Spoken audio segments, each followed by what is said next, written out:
میرے اہل سنت بھائیوں کے ہاں یہ 12 ربیع الاول ہے، اہل تشیع کے ہاں یہ 17 ربیع الاول ہے۔ میں نے کبھی زندگی میں کسی بھی جگہ پہ جا کے اس بات پہ بحث نہیں کی کہ یہ تاریخ غلط ہے اور یہ تاریخ ٹھیک ہے، اس لیے کہ 12 بھی چاند کی تاریخ ہے، 17 بھی چاند کی تاریخ ہے۔ چاند نہ تھا اور یہ تھے، بسم اللہ۔ یہ چاند کے بعد نہیں، یہ چاند سے پہلے ہے، بلکہ انہی کے پاؤں کے تلووں سے نور لے کو تو چاند کو چاند کی جت ملی۔ لہذا اس بات پہ بحث نہیں ہے کہ 12 ٹھیک ہے یا 17 ٹھیک ہے، عقیدہ یہ ہے کہ نبی کا میلاد ہونا چاہیے۔ تاریخوں کا محتاج میرا رسول نہیں، میلاد پیغمبر ہونا چاہیے۔ عید میلاد النبی، میلاد رسول۔ میلاد فارسی زبان کا لفظ ہے، میلاد کہتے ہیں سالگرہ کو، نبی کی سالگرہ۔ میرے سامنے ماشاءاللہ دانا مجمع ہے اور یہ لفظ کی قدر کرے گا۔ میلاد نبی منا ہی ہو سکتا ہے جو نبی کو پہلے دن سے نبی مانتا ہو۔ بسم اللہ سر یا رسول بسم اللہ بسم اللہ۔ یہ میلاد رسول ہے، وہی منائے گا جو نبی کو پہلے دن سے رسول اور فرض سے میلاد شروع نہیں ہوتا، میلاد عرش سے شروع ہوتا۔ یہ اعتراض ہے کہ شاید جو علی کا ذکر زیادہ کرتے ہیں وہ نبی کی بات کم کرتے ہیں، یہ غلط اعتراض ہے۔ ہم علی علی کرتے اس لیے ہیں تاکہ زمانے کو نبی نبی کرنے کی تعظیم آ جائے۔ ہم علی کی باتیں زمانے کو اس لیے زیادہ سناتے ہیں، ہم اس لیے زیادہ سناتے ہیں تاکہ زمانے کو پتہ چلے کہ جس کا علی ایسا ہے اس کا نبی کیسا ہو، جس کا غلام ایسا ہے اس کا امام کیسا ہو، جس کے قدموں میں بیٹھنے والا ایسا ہے وہ سردار کیسا ہو۔ اور میں ممبر کی عزت کی قسم کھا کے کہتا ہوں کہ ہم نے علی کی وجہ سے نبی کو نہیں مانا، ہم نے نبی کی وجہ سے علی کو مانا، اس لیے ہمیں نبی نے بتایا تو ہم نے علی کو مان لیا۔ ہم کبھی بھی علی کو نہ مانتے اگر نبی کا حکم نہ ہوتا، خم قدیر پہ نبی ہاتھ نہ اٹھاتے ہم کبھی نہ مانتے۔ نبی نے بازو پکڑ کے دکھا دیا اور قرآن کہتا جو محمد دے وہ لے لو، جس سے روکے اس سے رک جاؤ۔ نبی نے ہمیں علی دیا اور ہم نے لے لیا، اور ہمیں عزت رسالت کر کے بھی ابو طالب کے بیٹے علی ہی نے بتائی ہے کہ نبی کی عزت کیسے کرنی ہے۔ کوفے کا ممبر تھا، نہج البلاغہ میں ہے کہ کوفے کے ممبر پہ علی بیٹھے تھے، ایک یہودی آ گیا، اس نے آ کے علی سے سوال کیا، اس نے یا علی یہ اتنے سوالات کے جواب جو اتنی آسانی سے دے دیتے ہو، یا علی یہ علم کہاں سے سیکھا ہے، یہ علم کہاں سے پڑھا ہے، یا علی ہمیں بتا تو نے کہاں سے سیکھا اور کہاں سے پڑھا۔ علی کہہ سکتے تھے یہ میرا علم ہے، علی کہہ سکتے تھے یہ میرا شعور ہے، علی کہہ سکتے تھے یہ میری امامت کی وجہ سے ہے۔ علی کے جملے آج بھی نہج البلاغہ میں ہیں۔ اللہ یہودی کو دے کے فرمایا ھذا صفۃ العلم، ھذا لعاب رسول اللہ، یہ جو میرے سینے میں علم ہے یہ رسول کے لعاب چوسنے کی وجہ سے ہے، یہ رسول کے زبان چوسنے کی وجہ سے ہے۔ اتنا جملہ کہنا تھا، یہودی نے علی کے قدموں پہ ہاتھ رکھا، ہاتھ رکھ کے اب مجھے کلمہ پڑھوا دیجئے۔ اللہ دیکھے گا اب کلمہ کیوں پڑھا ہے، اس نے کہا میں نے تیرا نبی دیکھا نہیں ہے، علم تیرا دیکھا ہے، لیکن کلمہ اس لیے پڑھنے لگا ہوں جس کا شاگرد ایسا ہے وہ استاد کیسا ہوگا، جس کا غلام ایسا ہے وہ نبی کیسا ہوگا۔ اس نے علی کے قدموں پہ ہاتھ رکھ کے کلمہ پڑھا، یا ایک شخص اٹھ کے کھڑا ہو گیا، اس نے کہا اچھا یا علی آج سمجھ میں آیا یہ علم آپ کا ذاتی نہیں، یہ تو رسول کے لعاب کی وجہ سے ہے۔ پھر علی تمہارا کمال تو نہیں، یہ کمال تو ہمارے نبی کے لعاب کا ہے۔ علی جلال میں اگلے جاہل نہ پر ابھی لعاب بولا ہے، لہو نہیں بولا۔ بسم اللہ بسم اللہ، ابھی لعاب بولا۔ اللہ اکبر، یا رسول اللہ صلی اللہ علیہ وسلم،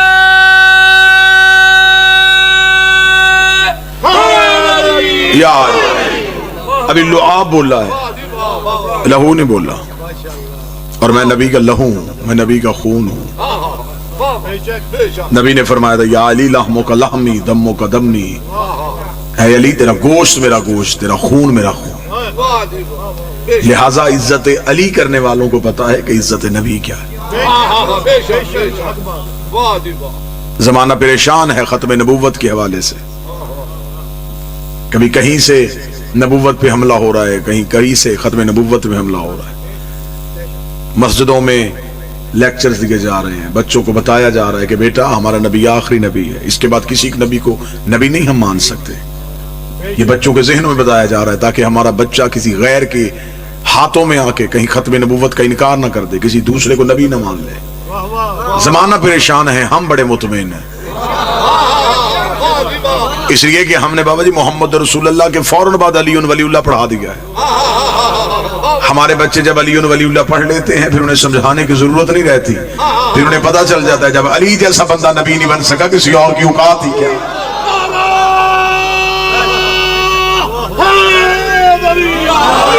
ختم نبوت کی سب سے بڑی دلیل کا نام علی ولی اللہ۔ لہذا ہم شیعہ سنی کیونکہ یہ مشترکہ اجتماع ہے، مشترکہ رونق ہے، اللہ اس رونق کو ہمیشہ یوں ہی سلامت رکھے۔ اللہ مرد فقیر کا سایہ ہمیشہ آپ کے سر پہ سلامت رکھے۔ اللہ بادشاہ جی کیوں اس قوم کے سر پہ ہمیشہ سلامت رکھے۔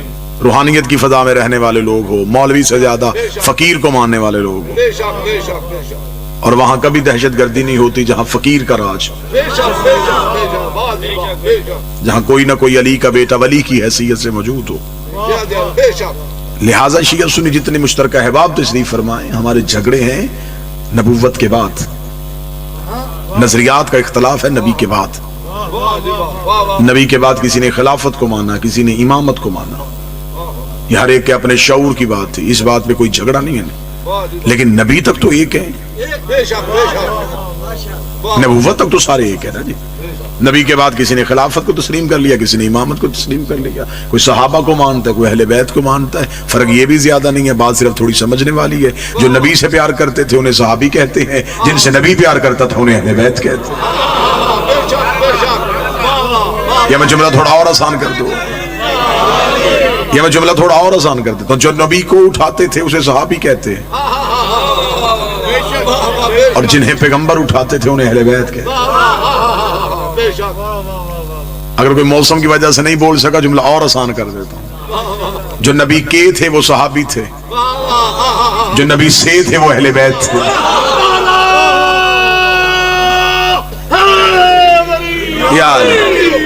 کے والا رشتہ ہے جسم کے ساتھ، سے والا رشتہ ہے نبی کی روح کے ساتھ۔ فاطمہ تو بضعۃ منی، فاطمہ میرا ٹکڑا، حسین منی، حسین مجھ سے، یا علی انت منی، ہے علی تو مجھ سے، حسن منی، حسن مجھ سے۔ اس کا مطلب یہاں کے نہیں ہے، یہاں سے ہے، اور درود کے والوں پہ نہیں ہوتا، درود سے والوں پہ۔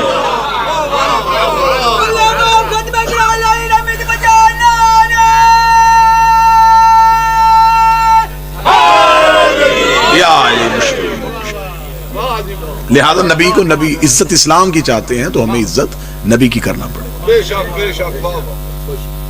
یہ کوئی نبی کی عزت نہیں ہے کہ ہم یہ کہیں کہ ہمارا نبی معاذ اللہ ثم معاذ اللہ 40 سال کے بعد نبی بنا،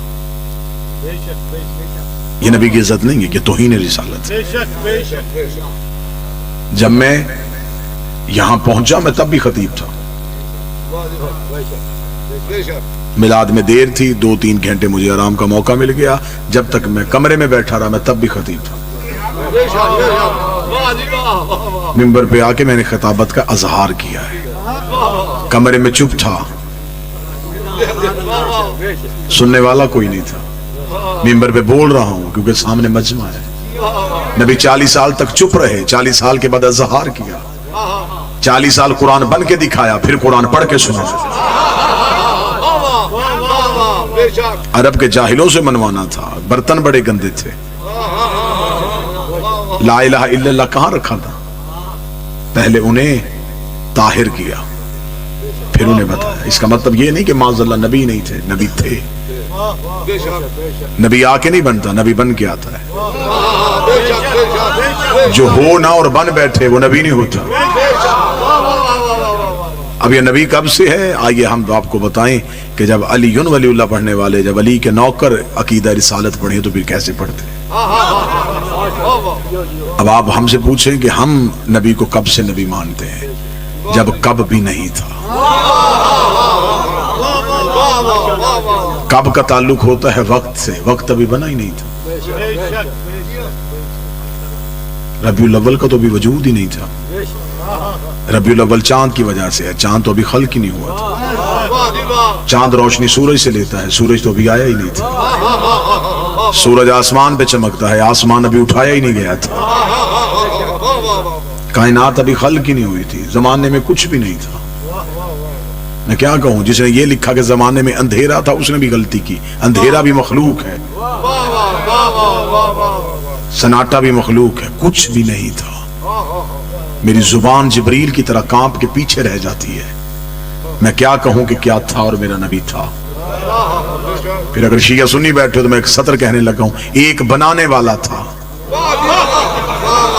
ایک بننے والا تھا، ایک عزت دینے والا تھا، ایک عزت پانے والا تھا. کبریائی اپنی تنہائی میں تھی، وحدت اپنی وحدت میں تھی. کہتا بھی تو اللہ ہے تو کسے کہتا؟ اس نے چاہا کہ کسی کو تو پتا چلے کہ میں خدا ہوں. پھر اس نے اپنے ہی نور سے ایک نور کو علیحدہ کیا.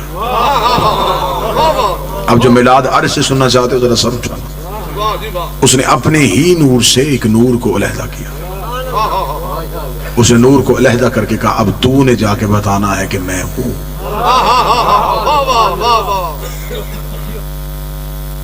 تو نے زمانے کو جا کے تعارف کروانا ہے کہ کوئی اللہ ہے. اس نور کو اپنے نور سے علیحدہ کر کے اس نے اس نور کو مقدس ترین پردوں میں رکھ دیا. 12,000 سال تک یہ نور حجاب قدرت میں رہا، جہاں پر سبحان ربی الاعلیٰ کی تسبیح پڑھتا رہا. 11,000 سال تک یہ نور حجاب منت میں رہا، جہاں پر سبحان من ہوا قائم لا یلہو کی تسبیح پڑھتا رہا. 10,000 سال تک یہ نور حجاب سعادت میں رہا، جہاں پر سبحان من ہوا دائم لا یسمو کی تسبیح پڑھتا رہا. 9,000 سال تک یہ نور حجاب عزت میں رہا، جہاں پر سبحان ذی العزت والجبار کی تسبیح پڑھتا رہا. 8,000 سال تک یہ نور حجاب کرامت میں رہا، جہاں پر سبحان من ہوا غنی لفظ میں تسبیح پڑھتا رہا. 7,000 سال تک یہ نور حجاب عزت میں رہا، جہاں پر سبحان ذی العزت والجبار کی تسبیح پڑھتا رہا. 6,000 سال تک نور حجاب رفت میں رہا، جہاں پر سبحان رفیع الاعلیٰ کی تسبیح پڑھتا رہا. 5,000 سال تک نور حجاب نبوت میں رہا، جہاں پر سبحان ذی المن والمنان کی تسبیح پڑھتا رہا. 4,000 سال تک نور حجاب ہیبت میں رہا، جہاں پر سبحان ذی الہیبت عند الماء کی تسبیح پڑھتا رہا. 3,000 سال تک نور حجاب غیبت میں رہا، جہاں پر سبحان ذی الغیبت عند الماء کی تسبیح پڑھتا رہا. 2,000 سال تک نور حجاب حسن میں رہا، جہاں پر سبحان ذی الحسن والجمیل کی تسبیح پڑھتا رہا. 1,000 سال تک نور حجاب شفاعت میں رہا، جہاں پر سبحانہ و بحمدہ کی تسبیح پڑھتا گیا. ان 12 پردوں سے اس نور کا باہر آنا تھا. فقطر منہم مئۃ الفقطر 24. اس نور سے ایک کم 1,24,000 پسینے کے قطرے گرے. خدا نے ہر قطرے کے صدقے ایک نبی بنایا. پسینے کے قطرے گرتے گئے. کوئی آدم صفی اللہ بن گیا، کوئی نوح نجی اللہ بن گیا، کوئی ابراہیم خلیل اللہ بن گیا. برابری نبی کی نہ کرنا. تیرا پسینہ گرے بیماریاں بنتی ہے، اس کا پسینہ گرے یوسف جیسے حسین بنتا.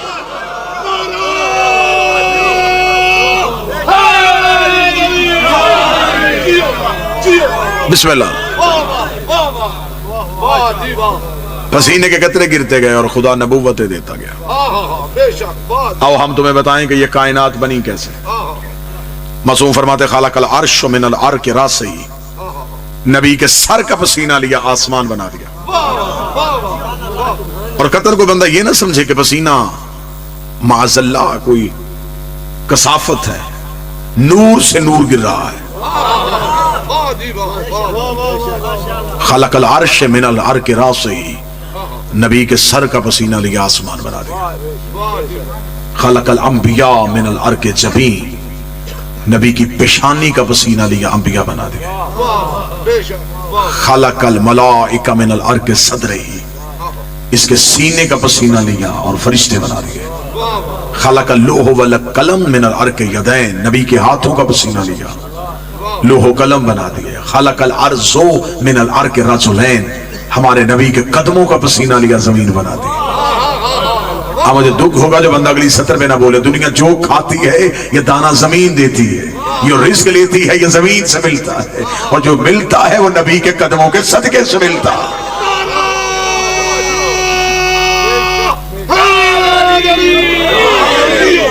اب یہ سب کچھ کیوں بنایا؟ اس لیے بنایا. آواز آئی میں نے تجھے بنایا اپنے لیے.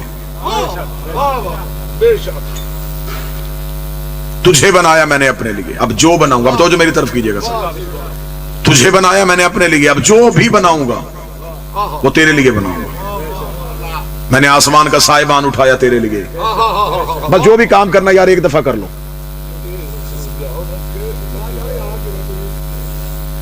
آسمان کا سائبہ اٹھایا تیرے لیے، زمین کا بچھونا بچھایا تیرے لیے. آج بھی چند بندے شیعہ سنیوں سے پوچھتے ہیں کہ تم میلاد کیوں مناتے ہو؟ یہ میلاد منانا قرآن کی کس آیت میں لکھا؟ آؤ میں تمہیں قرآن سے ثابت کروں میلاد کس نے منایا۔ سب سے پہلے یہ میلاد ہی اللہ نے منایا تھا۔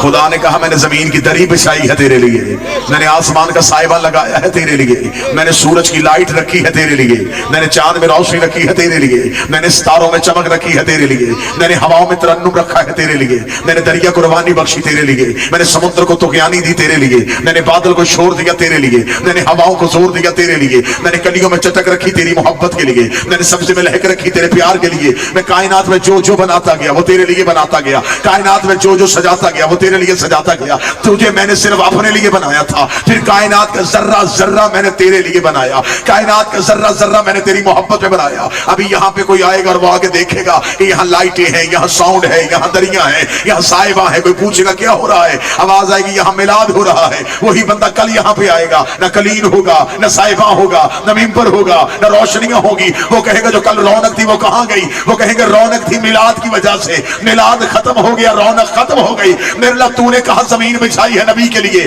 آسمان کا سائبہ ہے تیرے پیغمبر کے لیے، اور اگر نبی دنیا سے چلے گئے ہیں زمین کو لپیٹ کیوں نہیں دیتا، آسمان کو گرا کیوں نہیں دیتا، سورج کو بجھا کیوں نہیں دیتا؟ فرمایا جاہل نہ بننا، محمد تھے نہیں، محمد ہیں۔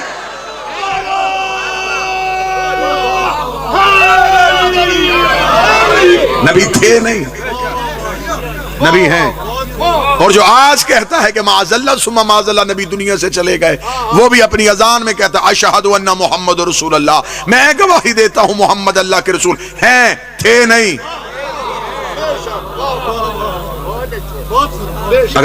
اگر تو نے نبی کو حاضر نہیں ماننا پھر اذان بدل، جرت کر مسجد کے سپیکر میں کہے کہ محمد اللہ کے رسول تھے۔ اگر وہ تھے ہوتے تو کائنات غرق ہو جاتی، وہ ہیں، موجود بھی، درود بھی میں ہیں، سلام بھی ان پہ۔ ان 12 حجابات میں نبی کا نور رکھا، 12 حجابات سے اس نور کو نکالا اور نور کے دریاؤں میں رکھ دیا۔ خدا نے نور کے دریا خلق کیے، اس نور کو دریاؤں میں اتار دیا، درہ زہد میں، درہ زہد سے درہ کرم میں، درہ کرم سے درہ تقوی میں، درہ تقوی سے درہ جود میں، درہ جود سے درہ سخا میں، درہ سخا سے درہ حلطا میں، درہ حلطا سے درہ رحمت میں، درہ رحمت سے درہ شفاعت میں، درہ شفاعت سے درہ حسن میں، مقدس دریاؤں سے عبور کرتا کرتا یہ نور صلب آدم میں آیا۔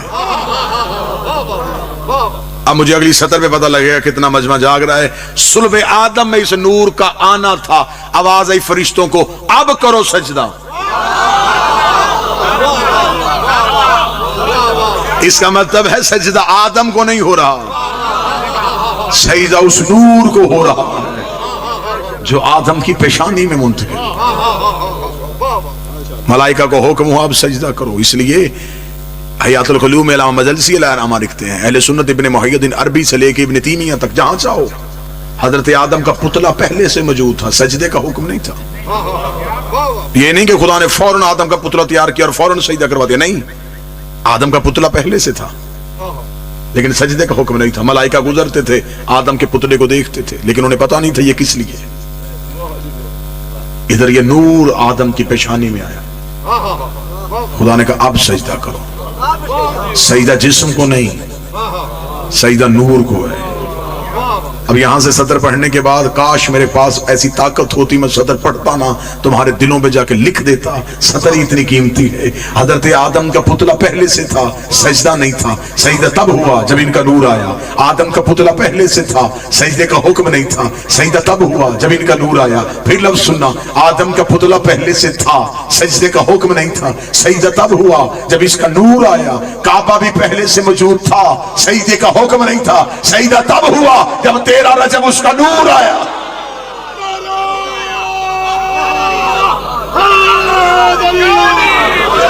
وہاں بھی نور کو سجدہ،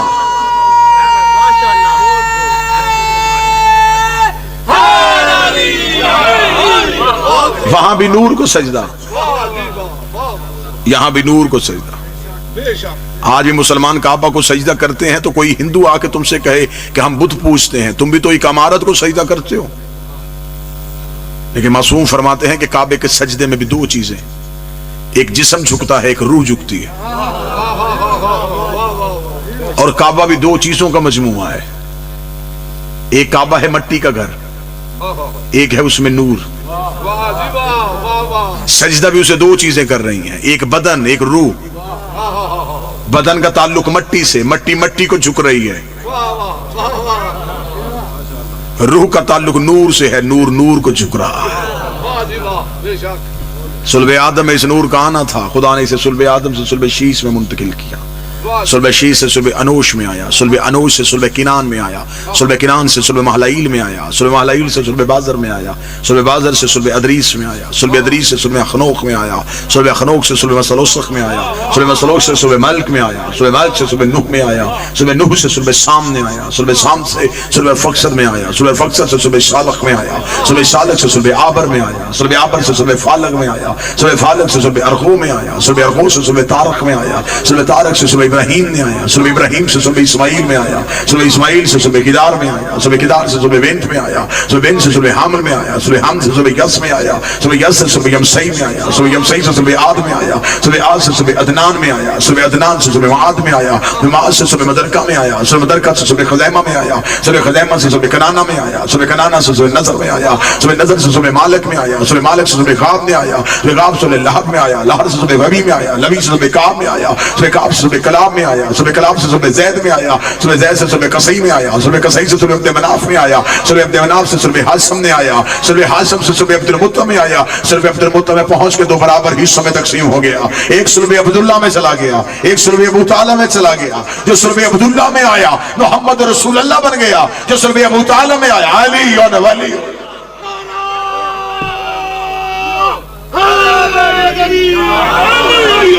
ایک آغوش آمنہ میں آ گیا، ایک آغوش فاطمہ بنت اسد میں آ گیا، ایک صلب عبداللہ میں، ایک صلب ابو طالب میں، اور جو صلب عبداللہ میں گیا وہ بھی صلب عبداللہ سے ہو کے آغوش ابو طالب میں آ گیا۔ اب ابو طالب کی گود میں دو حجتیں ہیں۔ مسلمانوں نے تاریخ لکھی اسلام کی 40 سال کے بعد، تم نے 40 سال کی پچھلی تاریخ کو کہاں کیا؟ 40 سال کی پچھلی تاریخ اس لیے نہیں لکھی کہ وہ تاریخ میں صرف 3 ہی ہستیاں نظر آ رہی ہیں کہ ابو طالب، خدیجہ، علی۔ 40 سال کے پیچھے تو کوئی مسلمان ہی نہیں تھا نا، 40 سال کے پیچھے مسلمانوں نے پوری تاریخ چھپا لی۔ صرف اتنا بتایا کہ 12 ربیع الاول کو کیسر و کسریٰ کے کنگرے گر گئے، بت ٹوٹ ٹوٹ کے زمین پہ آئے، یہاں نبی کی عزت بتا دی۔ پھر اس کے بعد فوراً تاریخ جو ہے وہ خود شرمندہ ہے کہ وہاں لکھا کہ نبی دنیا میں آئے، بت ٹوٹے، کنگرے گرے، آتش کدا جو فارس کا آتش کدا تھا جس کی آگ ہزاروں سال سے جل رہی تھی وہ بجھ گئی ہمارے نبی کے آنے کی وجہ سے۔ پھر آگے اب تاریخ میں کیا لکھا؟ اب فوراً آگے تاریخ میں لکھ دیا نبی کو نہیں پتا تھا کہ میں نبی ہوں، جبریل نے آ کے بتایا کہ آپ نبی ہیں۔ اچھا، بت کدے کی آگ کو پتا چل گیا کہ یہ نبی ہے، کیسر و کسریٰ کے کنگروں کو پتا چل گیا کہ نبی ہے، جو بت ٹوٹے تھے انہیں پتا چل گیا کہ نبی ہے، اور جس کے گھر میں آیا ہے۔ اب یہ تاریخ مسلمانوں نے فوراً کیوں بدلی؟ اس لیے بدلی کہ اب اس تاریخ میں ان ہستیوں کا کردار تھا۔ 40 سال تک مسلسل یہی ہستیاں اپنا کردار ادا کرتی رہی، اور یہ اتنا ظلم ہوا ہے۔ میرے سامنے شیعہ اہل سنت مشترکہ احباب تشریف فرما ہے، سب سے زیادہ مسلمانوں نے ظلم اپنی تاریخ پہ کیا ہے، کیونکہ تاریخ لکھی گئی ہے بادشاہوں کے دربار میں بیٹھ کے، تاریخ لکھی گئی ہے درہم و دینار کی پوٹلیاں لے لے کے، اور بادشاہ چاہتے تھے کہ نبی کے خاندان کا ذکر کم سے کم ہو۔ اب یہ درد دل ہم کہاں بیان کریں؟ اگر یہ مشترکہ مجمع میں بیان نہیں کرنا تو کہاں بیان کریں؟ لہذا جو میرے اہل سنت بھائی ہیں، ایک لمحے کے لیے مسلمان ہو کے سنیے گا، ایک لمحے کے لیے مسلمان ہو کے سنیے گا۔ یہاں اب حضرت ابو طالب کا نام مٹانے کے لیے فرضی نام تراشے گئے، یہاں لکھا گیا کہ یہ نبی کو دودھ پلاتی تھی، اور نبی نہیں تھے، 40 سال کے بعد نبی بنے۔ میرے اہل سنت بھائی جو بیٹھے ہیں وہ آج کے بعد اس بات کی تحقیق کرے، وہ جا کے پوچھے علماء سے کہ ہمیں بتائیں اس بی بی جو دودھ پلاتی تھی اس کا مذہب کیا تھا؟ اگر وہ کہیں گے مسلمان تھی تو آپ پوچھئے گا کہ کس کے مسلمان تھی؟ نبی تو خود نبی نہیں. موضوع پسند نہیں ہے تو میں جملے تبدیل کر دوں.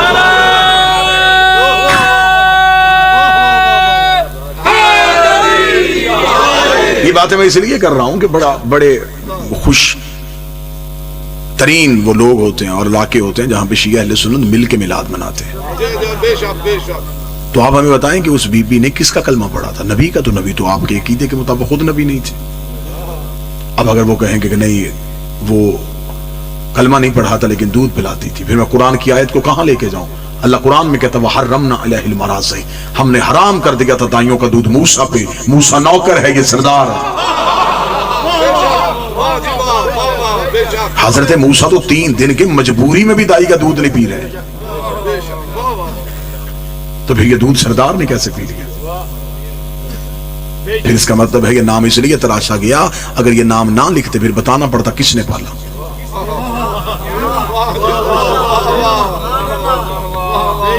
وہ حضرت ابو طالب کا نام مورخ لکھنا نہیں چاہتا تھا، اسے مورخ نے تاریخ میں معاذ اللہ لکھ دیا کہ انہوں نے کلمہ نہیں پڑھا تھا. اور اسلامیات میں بچوں کو یہ بتا دیا گیا بیٹا مردوں میں سب سے پہلے انہوں نے کلمہ پڑھا تھا، بچوں میں سب سے پہلے انہوں نے پڑھا تھا، اسلام کی زیادہ جنگیں انہوں نے جیتی تھی. آپ ہمیں یہ کیوں نہیں بتاتے کہ اسلام کی پہلی دعوت کس کے گھر ہوئی تھی؟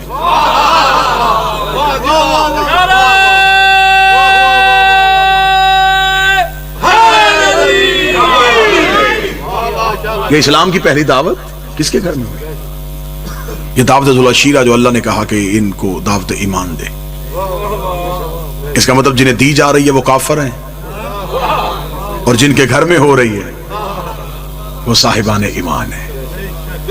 یہ اسلام کی پہلی دعوت مورخین نے بلا تفریق مذہب و ملت، کوئی میرا سنی بھائی یہ سمجھ کے نہ سنے کہ یہ شاید شیعہ کتابوں میں لکھا اور ہماری کتابوں میں یہ باتیں ثابت نہیں ہے. آپ جتنی کتابیں چاہیں گے ابن خلدون سے لے کے ڈاکٹر طاہر القادری تک، ان کا میزان لکھا ہے یہ اسلام کی پہلی دعوت حضرت ابو طالب کے گھر میں ہوئی. مجمع میرے سامنے پنچایت کی صورت میں موجود ہے، جن کی آنکھوں میں نیند نہیں اور چہرے پہ موسم کا اثر نہیں. وہ مجھے بول کے بتائیں گے کہ ابو طالب کا گھر کہاں تھا؟ کہتے مکہ میں. اللہ کا اپنا گھر کہاں تھا؟ مکہ میں. تو جب اللہ کا اپنا گھر تھا تو بات ابو طالب کے گھر میں کیوں ہوئی؟ چاہیے تو یہ تھا، آپ کو پتہ چل گیا 1400 سال کے بعد کہ حضرت ابو طالب نے کلمہ نہیں پڑھا. خدا کے علم غیب میں نہیں تھا کہ اس نے تو کلمہ ہی نہیں پڑھنا، پھر خدا کو کیا ضرورت تھی؟ اسلام کی پہلی دعوت سنگ بنیاد اس کے گھر میں رکھے.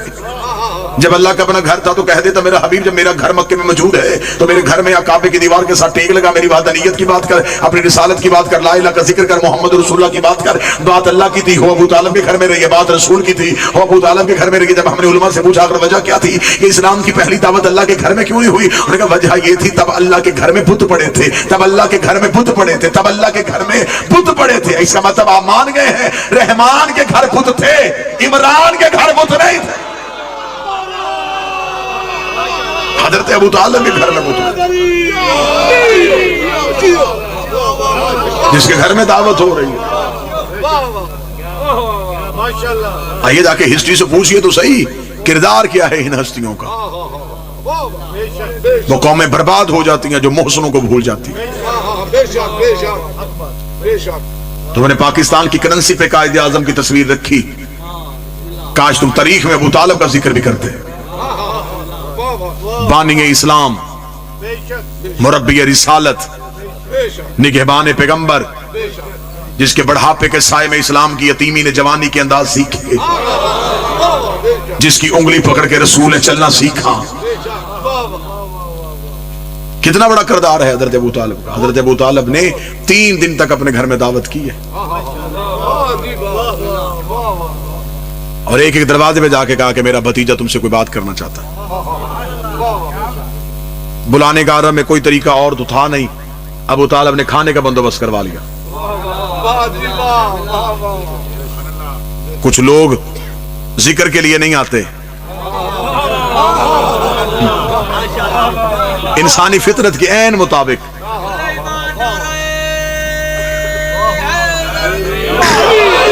لال سے خوراک رکھا گیا. جنہوں نے نہیں آنا تھا وہ سب سے پہلے آئے.